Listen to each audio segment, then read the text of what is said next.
بعض ہمارے ہاں لوگ اتنی اونچی اردو بولتے ہیں کہ آپ کو سمجھ نہیں آئی. بعض لوگ کتابیں لکھتے ہیں اتنی اوکھی اردو لکھ دی کہ پڑھنے والے کو سمجھنا ہے. وہ اپنے علم کو جھاڑا، ایک اپنے رعب اور دبدبے کو سامنے رکھا کہ میں اتنا پڑھا لکھا ہوں. آگے فرمایا وَاحْلُلْ عُقْدَةً مِّن لِّسَانِي. او بچپن میں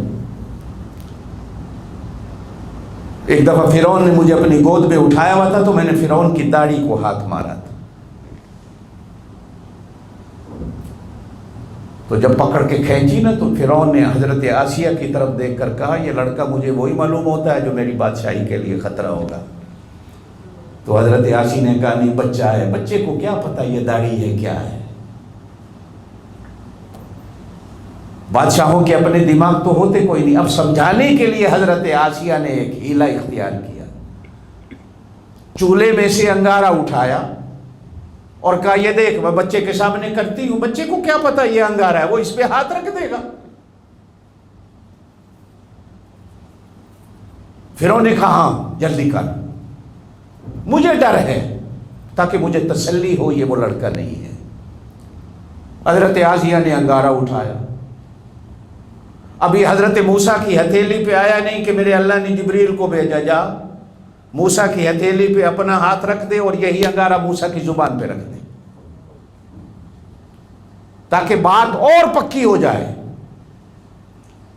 اب حضرت موسیٰ علیہ السلام دیکھنے میں تو موسیٰ علیہ السلام کام کر رہے تھے، لیکن اندر تو میرے اللہ کی طاقت تھی نا جو جبریل کے ذریعے آ رہی تھی. انگارہ اٹھایا، زبان پہ رکھ دیا، زبان جل گئی.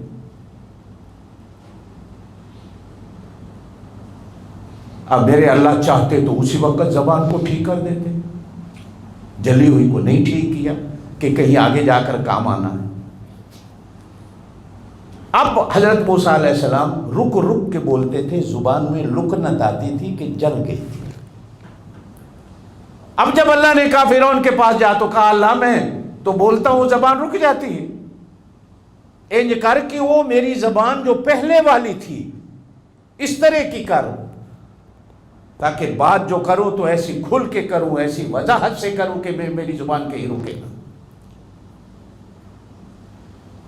پھر فرمایا یفقہوا قولی.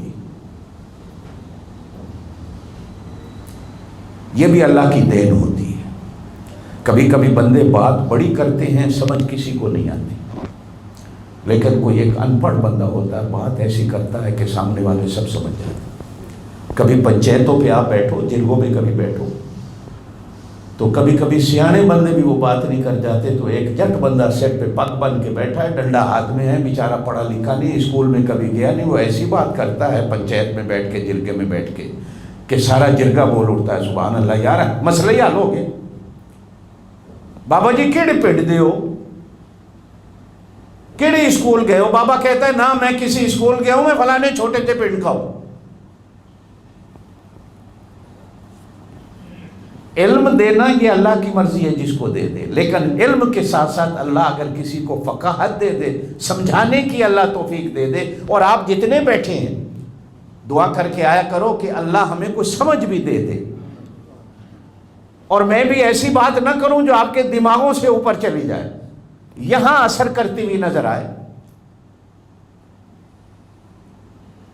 یفقہوا قولی.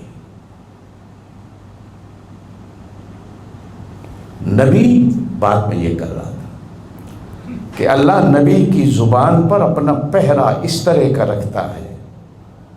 اللہ کی ہر بات پکی، بولو اللہ کی ہر بات سچی، زور سے بولو. نبی کی زبان پر بھی چونکہ اللہ کا پہرا ہوتا ہے تو اللہ نبی کی زبان سے بھی وہی کہلواتا ہے جو سچ ہوتا ہے. نبی کی زبان سے بھی اللہ وہی کہلواتا ہے جو پک ہوتا ہے. نہ اس زمانے میں نہ 1000 سال بعد بلکہ قیامت تک نبی کی بات پہ کوئی شک نہیں کر سکتا، اور نبی کی بات میں غلطی نکل ہی نہیں سکتی. پہرا اللہ کا ہو. اور بابا پولیس فوج کے پہرے میں بھی چوریاں ہو جاتی ہیں، پولیس اور فوج کے پہرے کے اندر بھی ڈاکے پڑ جاتے ہیں، کبھی تو یہ خود ڈاکے پڑوا دیتے ہیں، خود چوریاں کروا لیتے ہیں، ناکہ چھوڑ کے ہی چلے جائیں گے، تھانہ چھوڑ کے ہی چلے جائیں گے، ڈاکہ ہو جائے گا۔ جنہوں نے تھانے کے باہر لکھا ہوا ہوتا ہے پولیس کی حفاظت، آپ پولیس کی ذمہ داری اور پولیس کی ڈیوٹی حفاظت آپ کی، نہیں کر پاتے۔ آپ گھر میں بھی چوکیدار کھڑا کر لیں، کتنے دیکھے ہیں لوگ باڈی گارڈ بھی رکھے ہوئے ہوتے ہیں، گولی لگتی ہے مر جاتے ہیں۔ معلوم ہوتا ہے کہ چوکیدار بندہ جہاں بھی ہوگا وہ کہیں نہ کہیں کمزور ہوگا، اور میرا اللہ تو وہ چوکیدار ہے جس کو نہ نیند آتی ہے نہ اونگ آتی ہے، نہ جس کا خیال کہیں اور جا سکے۔ پہرا جب اللہ کا ہوگا